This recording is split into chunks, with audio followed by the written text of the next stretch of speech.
যে জিকির করলে আসমানের দরজা খুলে দেওয়া হয়, দোয়া কবুল হয়। আপনি দোয়াটি পরে আল্লাহর কাছে হাত তুলে আপনি আল্লাহর কাছে যা চাইবেন আল্লাহ তাআলা তাই দিবেন।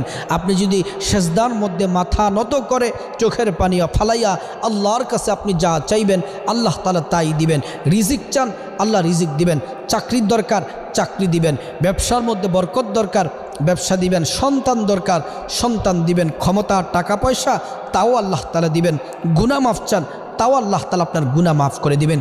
দুনিয়ার কল্যাণ দান করবেন, পরকালের কল্যাণ দান করবেন যদি আপনি দোয়াটি যদি পড়তে পারেন। আল্লাহ কোরআনে বলছেন ফাযকুরুনি আযকুরকুম ওয়াশকুরুলি ওয়ালা তাকফুরুন। তোমরা আমাকে স্মরণ করো আমিও তোমাদেরকে স্মরণ করব।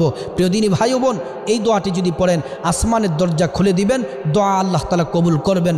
দোয়াটি হলো আল্লাহু আকবার কাবীরা ওয়ালহামদুলিল্লাহি কাসীরা ওয়া সুবহানাল্লাহি বুকরাতাও ওয়া আসীলা।